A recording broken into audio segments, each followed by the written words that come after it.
44 laps, the Belgian Grand Prix, the race which is crucial to the World Championship. Hakkinen on the left, Coulthard on the right. Yes, yes, it's go! And Coulthard drags. Hakkinen gets away well. Look at Eddie Irvine coming up on the inside. Villeneuve goes up into second position. Schumacher is down into about sixth position. Bad start by the Ferrari. Great start by Eddie Irvine. Villeneuve. Look at Villeneuve. And into the wall. Who was that? Coulthard in the wall. David Coulthard into the wall. They'll stop the race. They'll have to red flag this. Terrible. Look, oh, this is quite appalling. This is the worst start for a Grand Prix that I have ever seen in the whole of my life. Total carnage.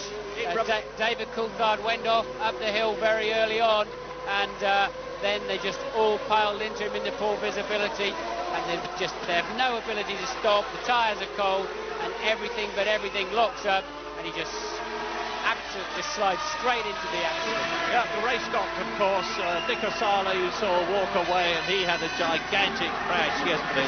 Well, it's going to take an enormous time to clear all this lot up. Drivers will be rushing back now to the pits, and that's Jos Verstappen down there.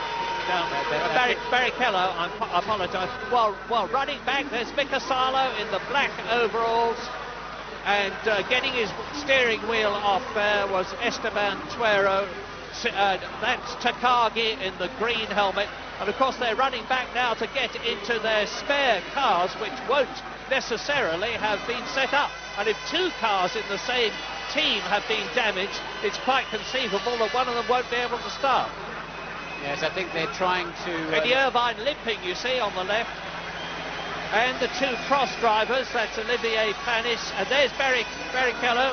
Barrichello trying to say, look, I'm okay, I was holding my arm, but there's something red on the back of his overalls. Look, I don't know what that might be. I don't think it's blood, but there's something very much red on there. The two cross, both in the action, but Barrichello, they're saying, look, no, I'm fine, I want to get back and get into the spare car. But that is an incredible carnage. I think it started with David Coulthard getting on the power and losing the back end straight into the wall. That's Coulthard's car.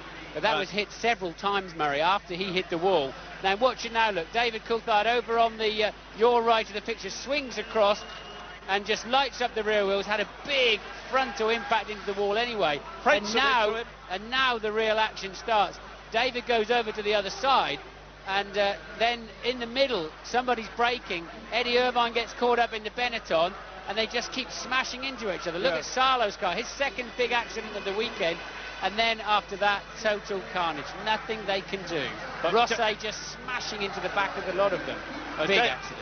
Damon Hill got through all that lot all right. You see, there is Tuero in the background. The problem is, of course, when you're going at that speed on a slippery track and you've got no traction at all and a lot of power going through, there is absolutely nothing you can do about it. The two cross drivers talking to each other as they're climbing up the hill. I'd be inclined to be the first one back to the pits and jump in one of them. I had this situation once at Brabham. You've got to get back and be the first one there. There's only one spare car. The spare Prost is actually set up for Jarno Trulli, who started higher on the grid. He started from 13th place on the grid. And so Olivier Panis, who was 15th, probably won't have first claim. And I doubt they'll give Irvine the spare Ferrari in case Michael Schumacher needs it on the next restart. So Irvine could well be out of this race. As Jos Verstappen drives in, we saw him just missing a bit of debris, but you noticed the right rear tyre looked to me as though he got a puncture. Olivier Panis on the right, Jarno Trulli on the left. They're both perfectly all right, mercifully. But as I say, it's all hands to the pump now for the marshals and all the people who are responsible for operating the cranes of the heavy lifting equipment, who've got to get the cars clear. Johnny Herbert running back to get in the Sauber. Now, the Sauber team have got the car set up for a Lacey, the spare one. Rubens Barrichello and Ricardo Rossi talking the two Brazilians. Yes, I do think that Barrichello is bleeding. He's cut something, but Eddie apparently not limping quite so heavily. I assume Ferrari have only one spare car here. Look at it. And I would be surprised, because we could have a replay of this in the next race, and then Michael Schumacher needs the spare car for the World Championship. So I'd be surprised if they let Irvine have that car. Well, there's no doubt about the fact that his car won't be restarting. Very, very badly damaged on the left rear. Jackie Stewart talking to Rubens Barrichello, the senior of his two drivers, and Eddie Irvine on the right talks with Jean Todt, the Ferrari team boss. Now, what's Todt saying to Eddie Irvine? Is he saying, get in the spare car, Eddie, or is he saying, sorry, not for you? We've got to hold it for Michael. I'm not sure what the rule is on this. Can they actually stop him from taking part in the race if there's a car available for him? I doubt there is a rule to cover that eventuality. I think that'll be a team situation. Well, here we go again. Damon Hill had a very poor start in third place. Straight down towards us, you see Mika Häkkinen on in front, Eddie Irvine coming through, and Coulthard is behind Häkkinen. Eddie Irvine dives up to the right, and Villeneuve goes through on the left.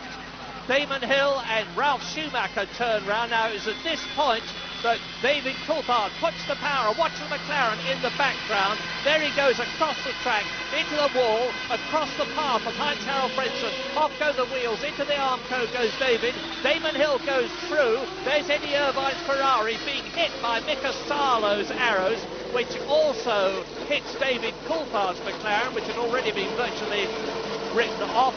Fuera just hit somebody's front wing. There's an arrows in front of us. I should think at least 10 cars have been really badly affected by that crash.